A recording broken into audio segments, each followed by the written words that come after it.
نے دن رات ایک کر دیے تھے. میرے خیال سے 8 مہینے میں جتنے ان کے بال سفید ہوئے اس سے زیادہ نہیں ہوئے ہوں گے. بھائی یہ 8 مہینے تک بند رہے ہیں. ہمارے دل میں ہمارے بچوں کی کتنی محبت ہے. میرے بھی چھوٹے سے بچے ہیں. جب وہ جیل کی سلاخوں کے سامنے آ کر آنسو بہاتے بھائی صاحب تو دل پر چھریاں چلتی تھی. اتنے تو دن ایسے ہوئے کہ میری ماں کو دورے پڑتے رہے یاد کے لیے.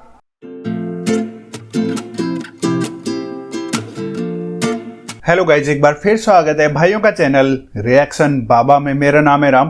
اور گائز آج جو ویڈیو بنانے والا ہوں، آپ لوگوں نے اب تک دیکھا ہوگا کہ مفتی سلمان ندوی صاحب کی ہم نے اتنے سارے ویڈیوز بنائے، اتنے سارے ریاکشن کرے، بہت سارے. ان کے ویڈیوز ہی آنا بند ہو گئے میرے پاس. ایکچولی کیوں نئے ویڈیوز آنا بند ہونا کے پیچھے ریزن یہ بھی تھا کہ وہ جیل کے اندر تھے. ابھی ریسنٹلی وہ چھوٹ کے آئے اور آتے ہی انہوں نے بہت ایک بڑا بیان دیا ہے. کیا بیان دیا ہے؟ انہوں نے اپنے ایکسپیرینس کو شیئر کیا ہے، کیسے ان کا جیون جیل کے اندر رہا، جو ان مہینوں رہا. دیکھ لیتے ہیں کیا سب ہے اس ویڈیو کے اندر. ویڈیو اینڈ تک ضرور دیکھنا تاکہ چیزیں اچھے سے سمجھ آئے. شیئر زیادہ سے زیادہ کریں دوستوں کے ساتھ. ویڈیو پسند آئے تو پلیز اس ویڈیو کو لائک کریں، اور آپ چاہتے ہیں آپ کو ایسے ریئیکشن ویڈیوز بھی ملتے رہیں تو پلیز چینل کو سبسکرائب کریں. آج کے ریئیکشن میں اسٹارٹ کر لیتا ہوں بنا کسی دیری کے. Let's play guys. والصلاة والسلام على رسوله سيد الإنس والجان وعلى آله وأصحابه ذوي الخير والإحسان. أما بعد، بہت دنوں کے بعد دیکھا ہے مفتی سلمان من صاحب. الشيطان الرجيم. بسم الله الرحمن الرحيم. وقل جاء الحق وزهق الباطل إن الباطل كان زهوقا. صدق الله مولانا العظيم. بارگاہ رسالت مآب صلی اللہ علیہ وسلم میں درود پاک کا ہدیہ پیش کریں. اللہم صلی علی سیدنا و مولانا محمد معدن الجود والکرم وآلہ واصحابہ الکرام وابنہ الکریم وبارک وسلم صلاة دائمتا سرمدا ابدا. عزیزان گرامی وقار، میں یہ چاہتا ہوں جہاں پر آ کر ہم رکے تھے وہیں سے ہم پھر آگے بڑھتے ہیں. ہم رکے تھے کہاں آ کر؟ کچھ دیر کی خاموشی ہے، اس کے بعد ہم آگے بڑھتے ہیں.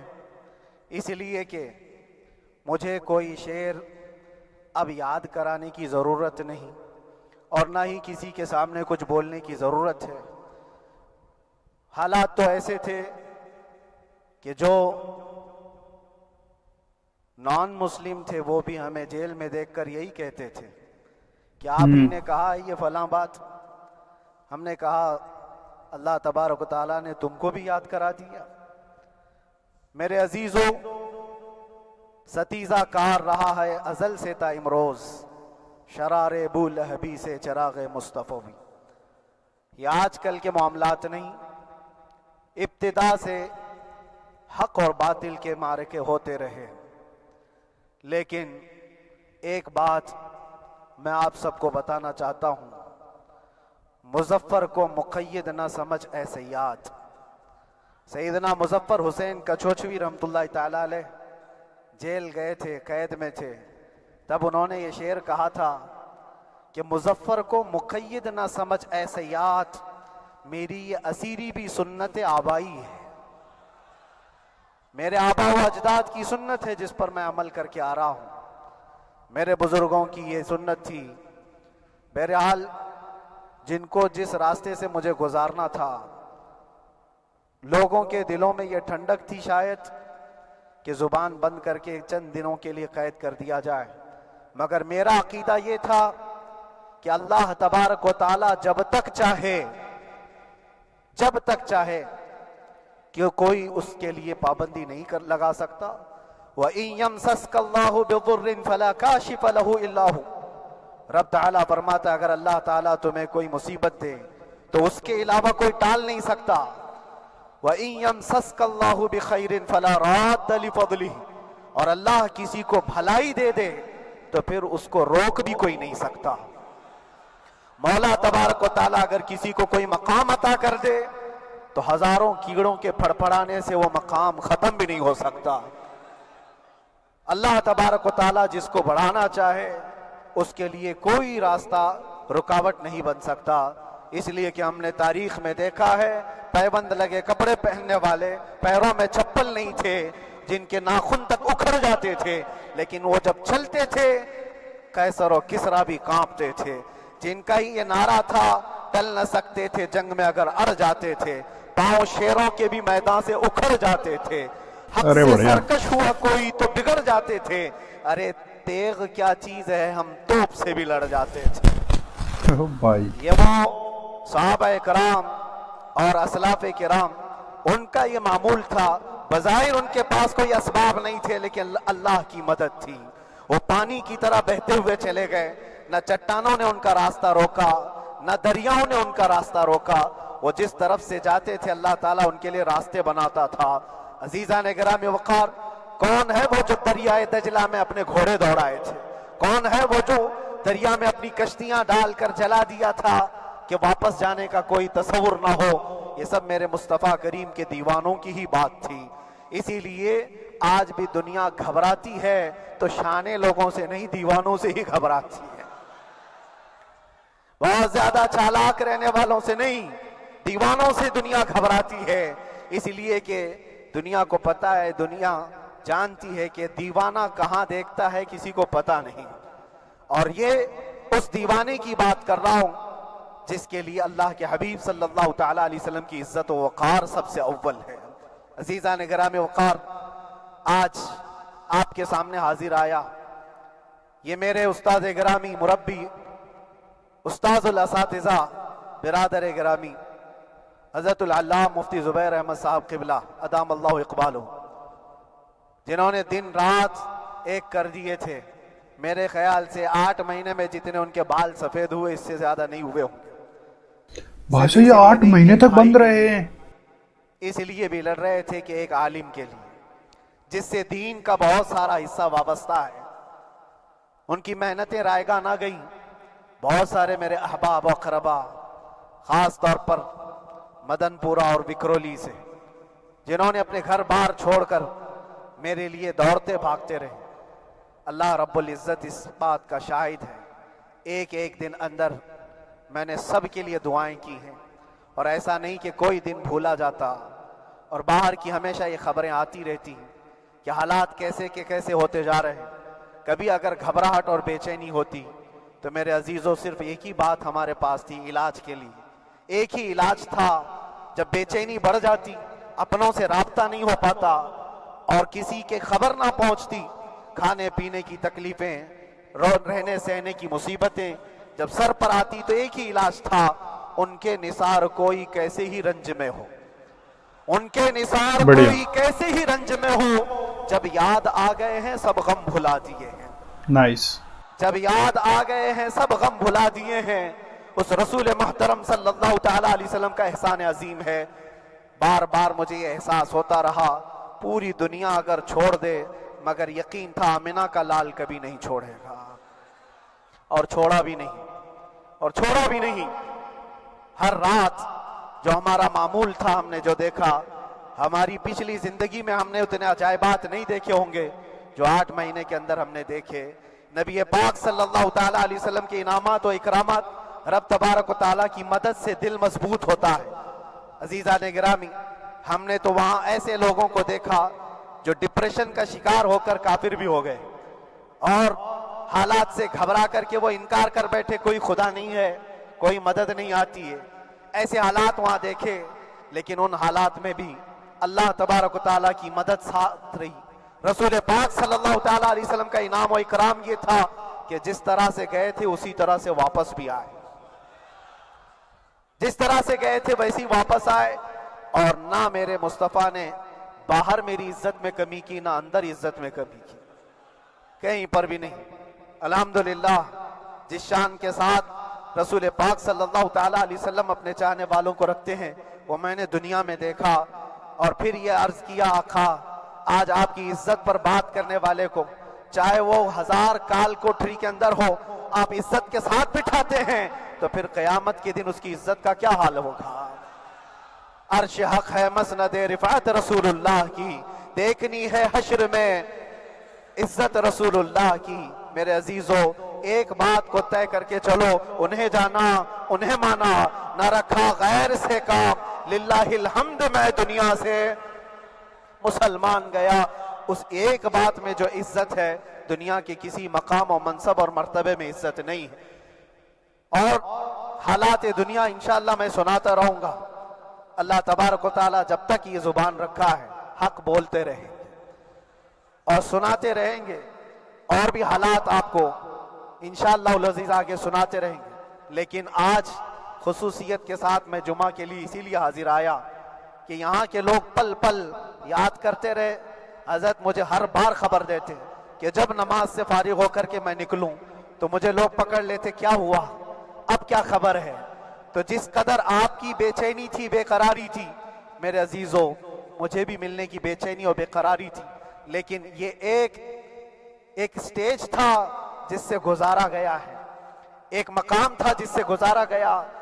میں تو ایک نکما آدمی، میں تو ایک کم پڑا ہوا ہوں، لیکن آپ کو بزرگان دین کی اگر تاریخ پتہ ہو، امام اعظم ابو حنیفہ رضی اللہ تعالیٰ عنہ جن کو ناحق جیل میں رکھا گیا تھا، امام موسیٰ کاظم رضی اللہ تعالیٰ عنہ 7 سال تک قید میں رہے۔ اچھا بھائی، یہ کون امام موسیٰ کاظم؟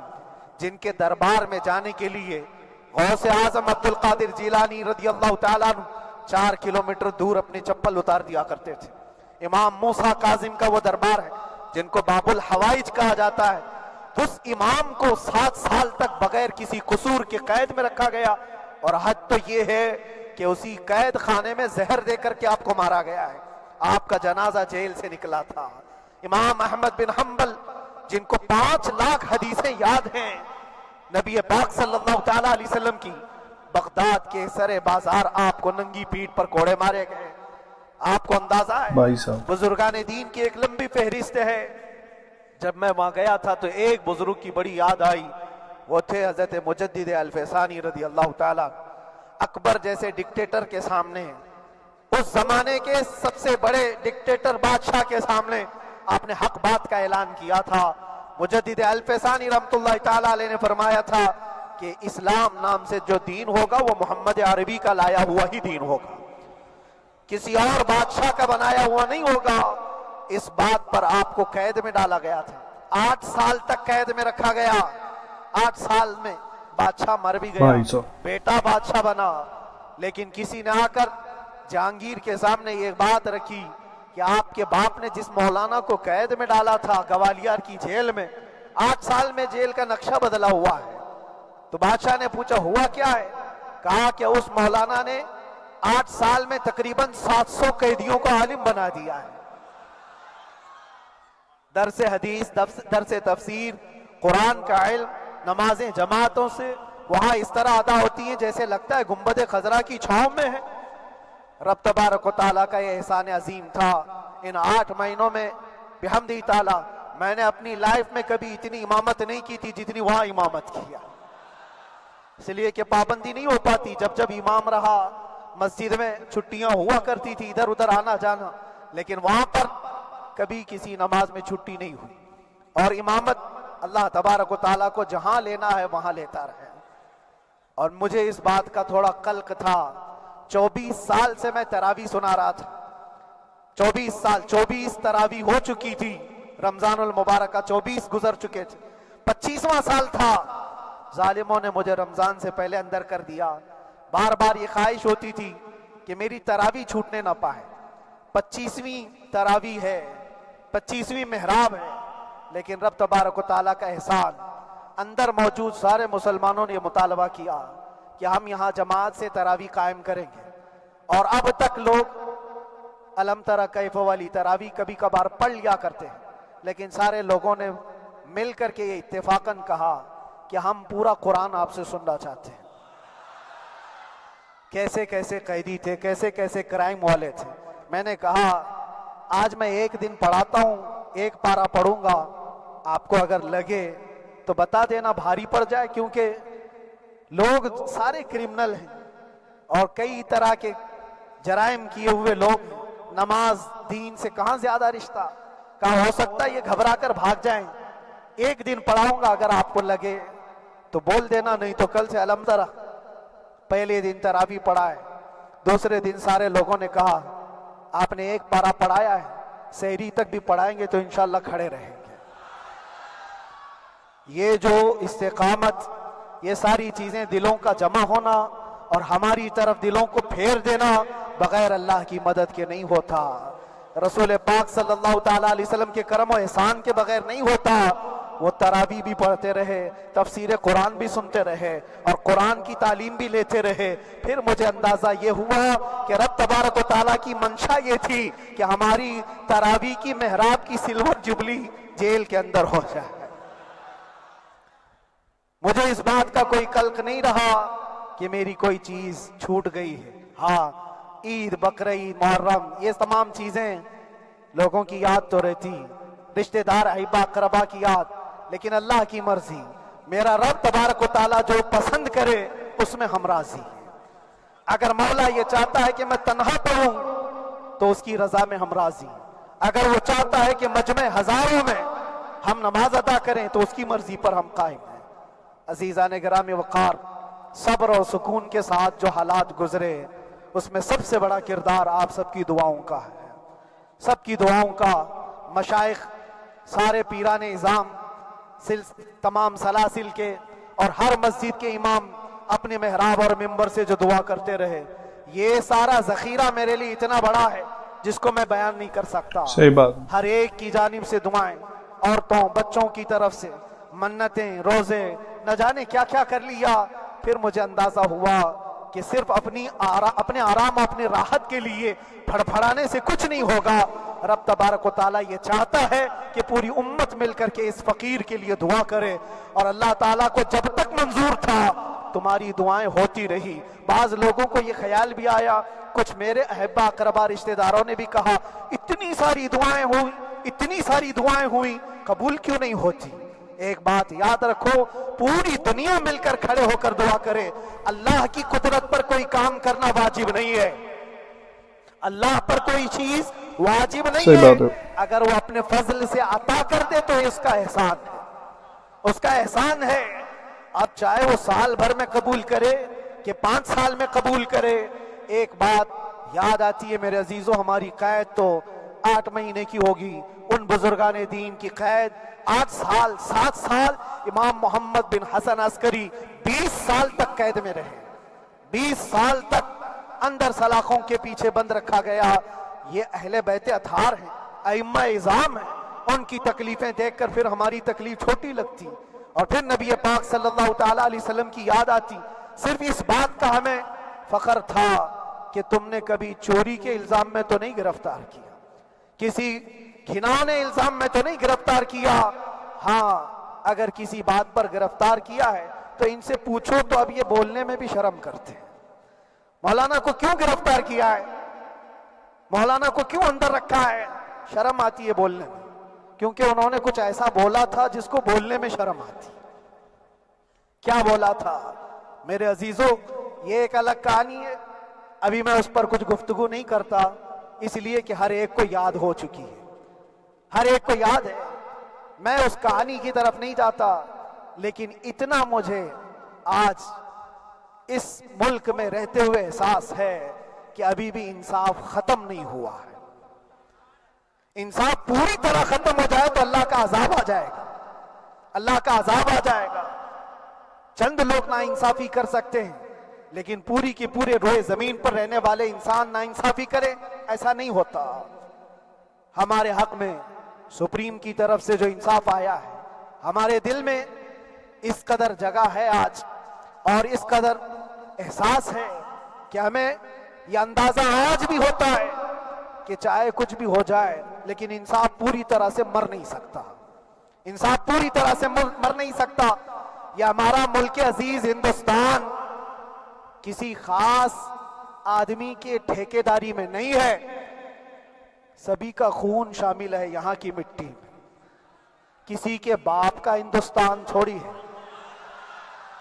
ہمارا بھی ہے، آپ کا بھی ہے، سب کا بھی ہے۔ اور میرے عزیزو، پتہ نہیں، یہ بھی شاید راحت اندوری صاحب کا شعر ہے، اور اس سے پہلے بھی کچھ بولا تھا، وہ بھی ان کا ہی تھا، تو ڈینجر ہی ہوا کرتا ہے۔ اللہ تبارک و تعالیٰ آپ سب پر فضل فرمائے، کرم فرمائے۔ جو چیز خاص طور پر بولنی ہے وہ یہ ہے، ان حالات سے آج جو گھبرائے ہوئے ہیں، یہ وہ لوگ ہیں جو عیش پرست ہیں. میں کسی کو خاص ٹارگٹ کر کے نہیں کہنا چاہتا، لیکن بہت سارے وہ لوگ جو اثر و رسوخ رکھتے ہیں لیکن وہ آگے آنا نہیں چاہتے.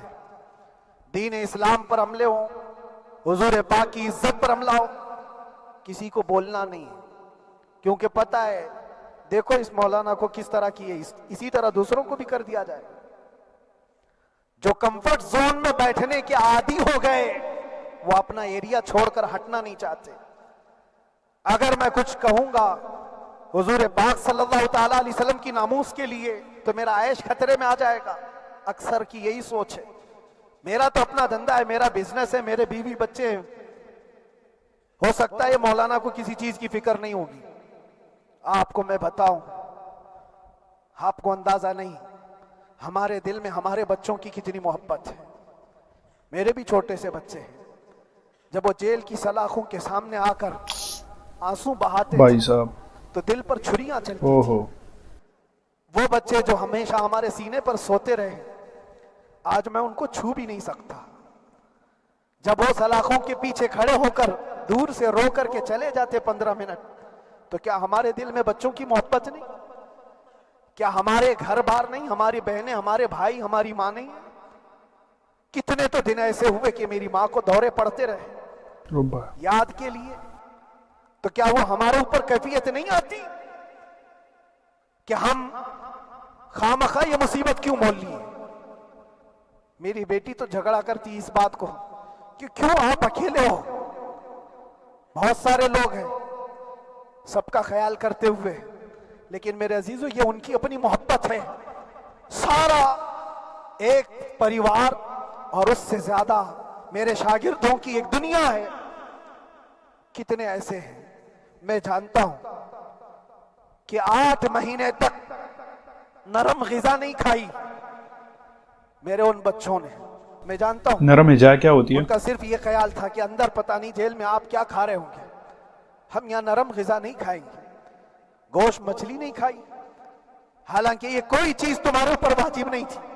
یہ حالات میں اس لیے بتا رہا ہوں میرے عزیز، کسی کے وہم و گمان میں اگر یہ ہے تو نکال دے کہ میرے آس پاس کچھ نہیں ہے، میں کسی کو چاہتا نہیں، یا میرے ساتھ محبتیں نہیں ہیں. کثرت سے محبت کرنے والے لوگ ہیں میرے پاس. میرے ان بھائیوں کی اور میرے بہنوں کی، میرے گھر والوں کی محبت تو ایسی ہے کہ ان کے گھروں کے بچوں کے معاملات بھی بغیر مجھ سے پوچھے نہیں ہوتے. اگر 8 مہینے اندر رہا تو کسی کا رشتہ نہیں تو بات چیت بھی نہیں ہے. رشتہ نہیں ہوگا جب تک یہ نہ آئے. سارے کام ڈیپینڈ رہتے تھے. مجھے بھی ان تمام چیزوں کا احساس ہے، لیکن یہ سب چیزیں ایک طرف، میرے مصطفیٰ کی عزت اپنی طرف.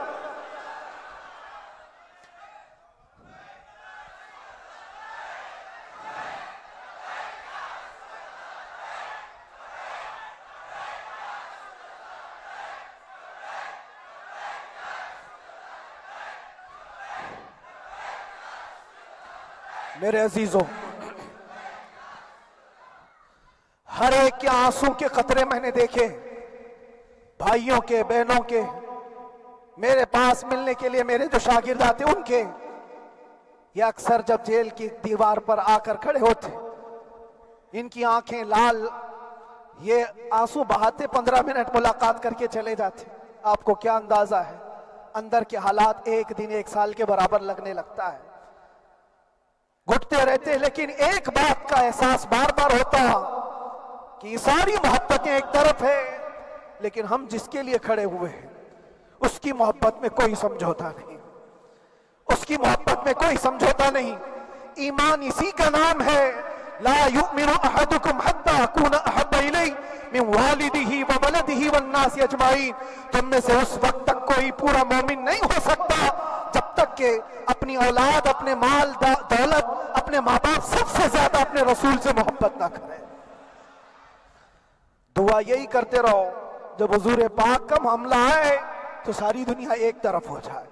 میں نے ایک واقعہ پڑھا تھا اندر ہی، حضرت خالد بن ولید رضی اللہ تعالیٰ عنہ ایک قلعے پر اچانک حملہ آور ہوئے تھے. وہ قلعے میں موجود جو دشمنان اسلام تھے ان کی پارٹی چل رہی تھی.